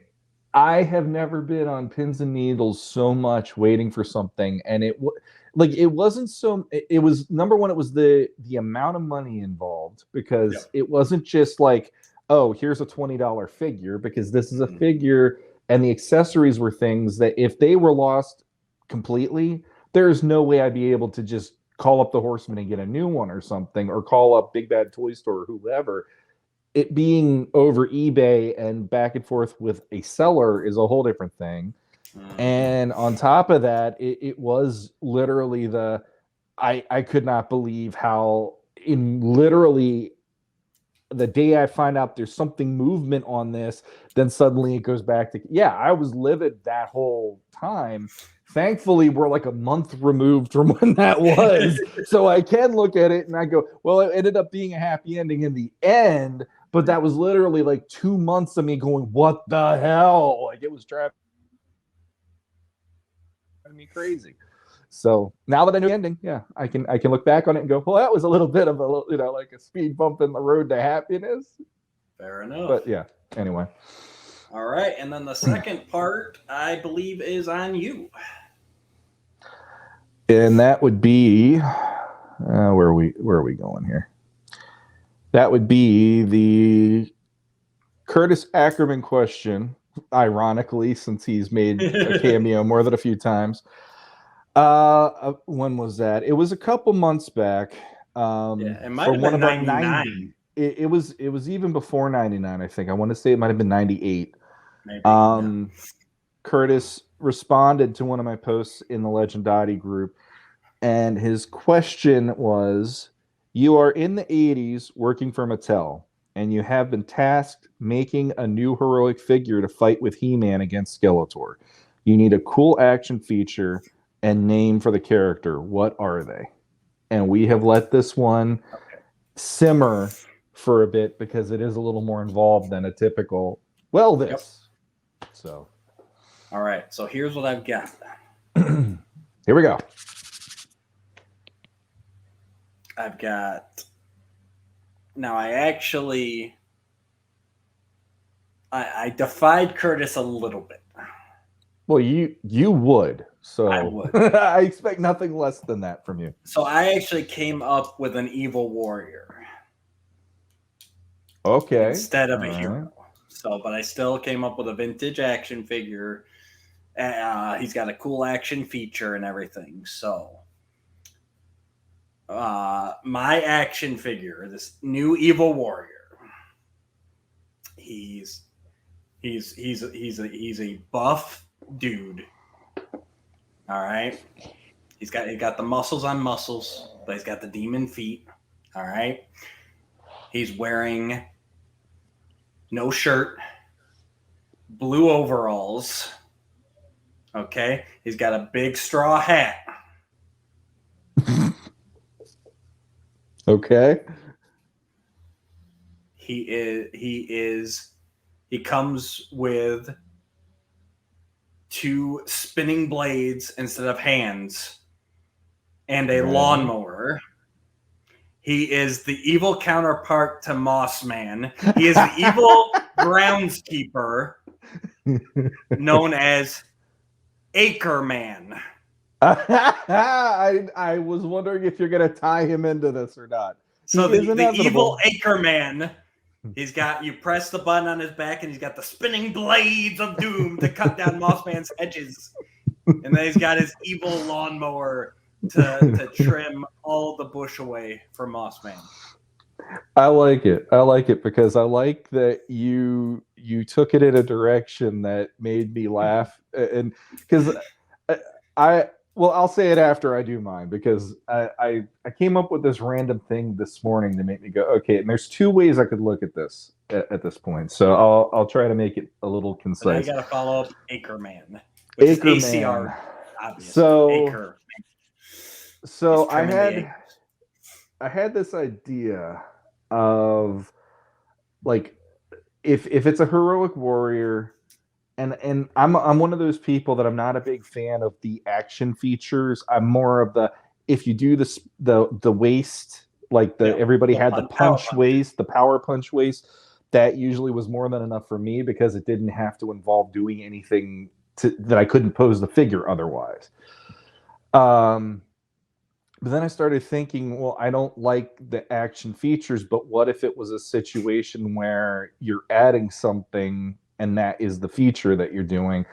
And so I thought about it from like, okay, if this was a different universe than Masters of the Universe, which character do I go to as one of my favorite characters? And the first person that came to my head was Colossus, because he's one of my absolute favorite Marvel characters in general and comic book characters in general. So then I started thinking about this figure where it would be similar to King Hiss, which obviously that's mind-blowing to me because I hate the Snake Man the way I do. But this figure would be a figure where he would come with the ability that you could put armor on him and lock it on him to make him like a literal metal warrior to go into battle with He-Man, because that's something that I feel that each represents. They have always this visual flair to the figures, and what character wouldn't look cool as picture a vac metalled full character like that, looking that way, and you could just clip this armor on him. And I thought, well, I didn't want him to be Colossus where he's amping up and going back to normal again. So the story with this character was he was a miner that worked in the mines where they mine the Korodite. And since that's something that helps with He-Man's harness and all that stuff, I like the idea that Skeletor one day would go into the mine and he would try and destroy the mine. So he got what he wanted out of it to do something that he was going to make as the newest MacGuffin to fight He-Man. But there was this miner still trapped in there. And so the stuff gets, like, he ends up with the stuff on his own body. And when they get him out, they take him to the sorceress. She heals him. But part of the problem is the Korodite now is fused to him. So she heals him to make him turn into this new warrior. And basically, he was saved by He-Man and the Masters. So then he's like, well, it's the whole, you have my axe, you have my sword, it's like, you saved me. And if this is how I have to be now, I'm going to do the best I can doing this. So he ends up being a warrior who's basically made out of like steel and Korodite to be one of the most like unstoppable warriors that He-Man has in his roster. And I couldn't I went to a really stupid name. I just went to like, what if his name was Arm Or? Because they always do the oars. Or I love it. The other one I was thinking was because he would be somebody that he could take a blast and not get hurt, calling him Defend or Protect or something like that, where it sounds a little more heroic. Armor. But yeah, I just the idea of that armor. Boom. Exactly. Boom. And then like clipping on the metallic part of it on him, and I kind of dig it where it's like, if you were a kid, you could still go, well, I don't want him to be all armored up. Maybe his arm is armored, or maybe both arms are armored, or whatever. And you can have your way with it and make your own story with him, just like we did when we were kids, and still have some fun. So I love it. There you go. Love it. There you go, Curtis. We did it. You thought we wouldn't. You're not going to listen to this anyways. Yeah, no. So, I think he's proven that.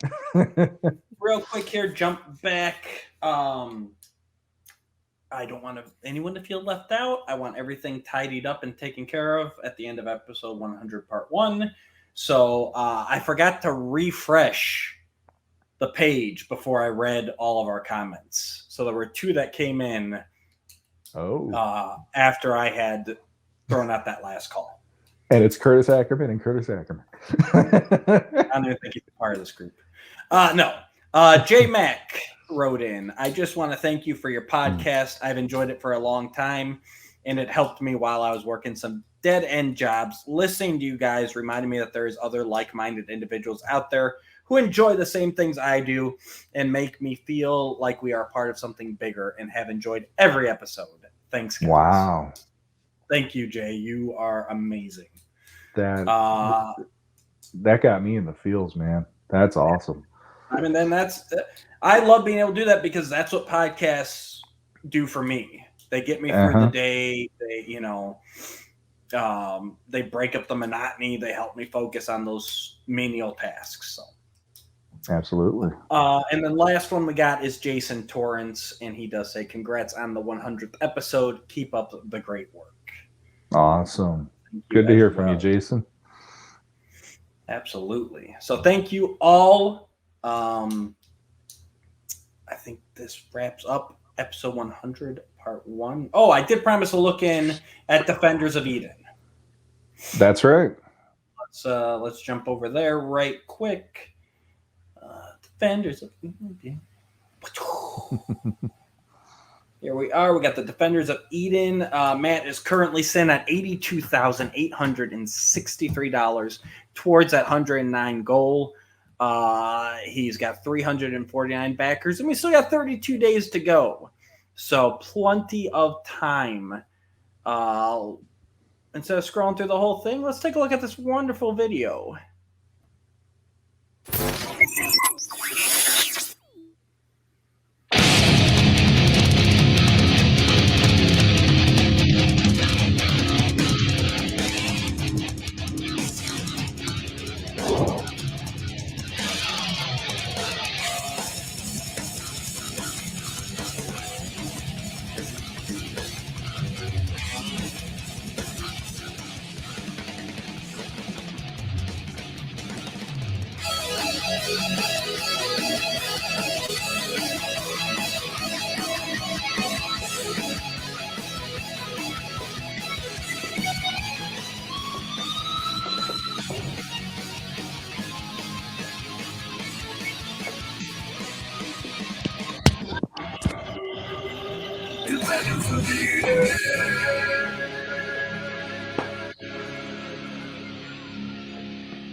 Love it. Oh, yeah. That beautiful muse, Jeremy DeWitt. He really needs to do more music. So. So it's currently at 76% of its goal. One thing I will say, you saw on the video, or for those of you audio listeners who didn't see on the video, 5 figures, all dinosaurs from the Defenders of Eden comic. Available now, $65 a piece. If you buy them individually, if you buy the all-in, it comes to $300, so $60 a piece, and then you can add on additional figures at that even more discounted rate. So yeah, jump on it if you haven't yet. Truly amazing work. I'm really proud of Matt, and it's going to be amazing. This is your chance to get in on the ground floor, lowest price you're going to get. Does this ever make you feel like that meme where the dude is looking at the hot chick walking by while he's with his girlfriend? Defenders of Eden? No. Here's the one thing I want to leave with here. It's interesting to me because we started off our podcast with Masters of the Universe, and then about midway through, we both started finally dipping our toe and definitely getting further than that into it with Mythic Legions. Sure. And now this hit, and it's like, I almost feel like each year since we've gone 3 years, there has been something to reawaken me every year about what I love. Yeah. First year was just podcasting, being able to talk Masters. Second year was Mythic Legions, and I mean, I had a blast at the Intern for the Day stuff and all that last year, so I have no complaints there. But what gets me is now this line where it starts with a giant wave of dinosaurs has grabbed my attention and my imagination so much that now it's like even Mythic Legions somehow got trumped by these dinosaurs, and now I'm like, woo! It's nuts. And at the same time, you know, I'm excited for Matt. I'm really wanting Rydor on my shelf, and it has to happen. So if you love that video, please fund the Kickstarter so that I can get Rydor on my shelf. And I think the thing is, it just kind of goes back to being in the community. Like, because without the community, I mean, you miss most of classics without being in the community. Like, it's just kind of a thing, like, because we're a part of the community, because we made friends with Jesse, Curtis, Skelly, like, all of them, you know, we're exposed to more. Yeah. So obviously we're going to see things that pique our interest. If you didn't know Matt Rodriguez, are you still in on this Kickstarter? Honestly, I think I would be, because that, like I said, Rydor, there's something about that figure, and I do like other ones. It's not like he's the absolute pinnacle, but that one, favorite. The minute I saw that figure, I'm like, this is speaking to me on levels that I can't even articulate why. It's working for me. And then when you see some of the design ideas they have for like the weapons, and I love how the weapons actually have that Masters feel, where it's like, here's a Triceratops head as the axe head and all this. It's just, you know, it's like, it's little things like that it makes it have character, and it makes it have a certain, I don't know, like it feels fun. Sure. And that's I think the biggest thing for me now that I'm older is, you know, like part of Mythic Legions was I don't have to follow the rules if I don't want to follow the rules, and I can just have fun with this. And it's like, it's sort of the same with this line. And it's more colorful even than Mythic Legions, which makes it all automatically go, that's fun in like a whole way I didn't know I needed right now. But now I'm really digging it. I really want it to succeed. So, so yeah, I think even if I didn't know Matt, I think I would, if these would have caught my attention somehow with being in toy groups, and I probably would have been like, that's cool. I am going to give him some money for this. Agreed. The Four Horsemen sculpts, everything. Like, I'll say I would be in, and then knowing Matt just puts it over the top, because I know how much passion he has. He's a great dude. I want him to succeed. And I mean, you can check out, we did a whole interview with him on Offworld. We wound up to like 2.5 hours in to get to that, but it was a long episode. And then, you know, knowing that like this has basically been his goal since like the age of 12 is to make comics and to make toys. And he's made comics, and now let's get these toys out there for him. So absolutely, it's awesome. So yes, like I said, if you want to fund it, you still got 30 days. Do it. 32. I need 32. I need Rydor on my shelf. It's just that simple. And give me a Kuzo on top of that. I'd be happy. That'd be great. We'll get some stretch goals. It's going to be amazing. Yeah. So, guys, we want to say thank you for tuning in today. This is only part 1 of our 100th episode celebration.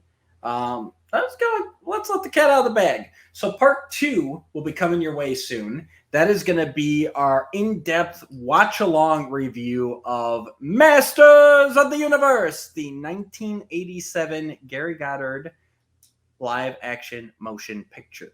So stay tuned for that. You're not going to want to miss it.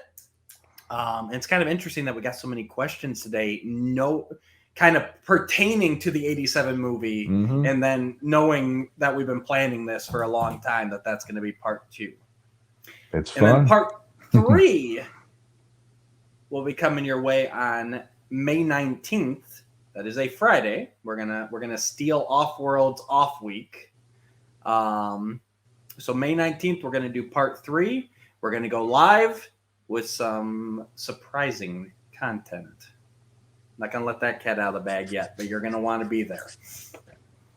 Join us over on Facebook, facebook.com/groups/legend.t with 2 T's. And go ahead and call the hotline, 219-767-6011. Let us know how you feel about the episodes. You can be featured on an upcoming one. And then, of course, as always, we do have the email. Tony Moore is famous for writing into us. But you can be too. logpod85@gmail.com. Go ahead and drop us a line. Sean, anything you want to say? You can get us any way you want as far as I'm concerned. But thank you to our listeners for making us get to this point, because it is really awesome to know you're out there, including you, Curtis, because where would we be without it? What's dialing us? And doesn't even listen. that part will never ever not make me laugh now that we've gone through it. But thank you to everybody who comments on YouTube. Thank you to everybody in the Legendati group. And here's to 100 more. Let's start with the next 100. Unlike what Skelly's already predicting 500, so we'll go to 200. We'll see how that goes. 200. But so thank you all, and until next time. Yep, guys, thank you very much. We appreciate all the love and support, and I hope you enjoyed this. Stay tuned, part 2 coming soon, live on May 19th. And until next time, be good to each other. Oh, come on.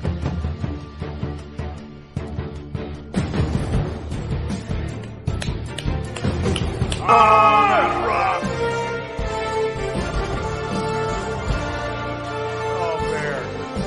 Oh, bear.